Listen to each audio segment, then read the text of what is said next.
My mom would be at all my sporting events. Let's say I was playing football, okay? My mother would be on the sidelines, and if the play on the field started going one way, my mother would run along like, Mike, get him, get him! I'd be like, oh my gosh. I'd get in the huddle with the other guys. They go, Mark, is that your mother? I go, no, I never saw her before in my life. See, the greatest gift my mother ever gave me, she believed in me. I have overdosed on drugs on 3 occasions where I should have been dead. But I believe I was kept here for a reason. You show me your friends, I will show you your future. How do I know this? I hung out with losers, and I became the biggest loser of them all because I gave up everything I dreamt about as a little boy because of who I chose to surround myself with. My friends would drive me home at 2, 3, 4 in the morning. We'd be drunk and high, laughing in the car. We'd pull up in front of my house in New York. They go, Mark, the light's on. I go, oh man, my mother's up. See, my mom wouldn't go to bed until she knew her son was still alive. I'd walk in, she'd say, hi Mark, how was your night? I go, it was good, Mom, I'm just gonna go to bed. She goes, can I talk to you for a minute? I go, Mom, I'm tired, I'm just gonna go to bed. She goes, Mark, I haven't seen you all day and all night. Can I please talk to you? I said, man, just leave me alone. You bug me. I'd slam my bedroom door on the one person who believed in me. I was on a worldwide tour and we were wrestling overseas in Japan. After my wrestling match, I went upstairs in my hotel room and I fell asleep. There was a knock at my door at 3 o'clock in the morning. I got out of bed and I looked through the safety window and I could see it was a Japanese promoter. So I opened the door and he said, Mark, you need to call home. There's been an emergency. I went and got on the hotel room phone. I called back to the United States and said, hey, what's going on? They said, Mark, I don't know how to tell you this. I said, just tell me what happened. All of a sudden I started crying. They go, Mark, I can't tell you. I said, just say it.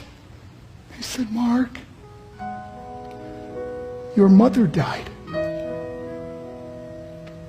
I just threw the phone down. I ran out of my hotel room. I took the elevator to the lobby, and when the doors opened up, I just ran out into the street. I mean, there was no cars, there was no people. It's 3 o'clock in the morning. And I walked down the middle of a street in Hiroshima, Japan, and I remember looking up and just saying, Mom, I am so sorry. I flew home for her funeral, and I was so nervous to walk up to her casket, so I just stood way in the back. And I kept looking from a distance. I kept thinking to myself, Mom, please wake up. Please get up. And then I finally got the nerve to walk up to her. And as I got closer, I could see my mom for the first time. I mean, she was so beautiful. She was dressed in white. I mean, she looked like an angel. And I just stood over and I said, Mom, you are my hero. Everything I am, everything I hope to be was because of you. You loved me so much. You gave me a life. You're the only one that ever believed in me. How did I repay her? By getting drunk? By getting high? By getting stupid? By hanging out with losers? For what? All she ever wanted to do was talk to me. I wish I could talk to you now, Mom. I wish you could see what I'm doing.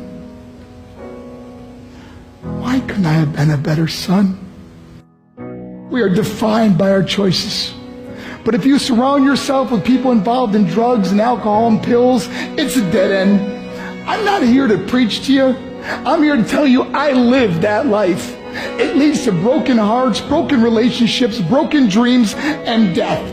For what? To get high? If you have a mother or a father, when you go home, tell them how much you love them. See, my whole life was about being rich and famous. I had to be a millionaire. I had to win the race. I had to win the race at the expense of my marriage, my family, my friends. For what?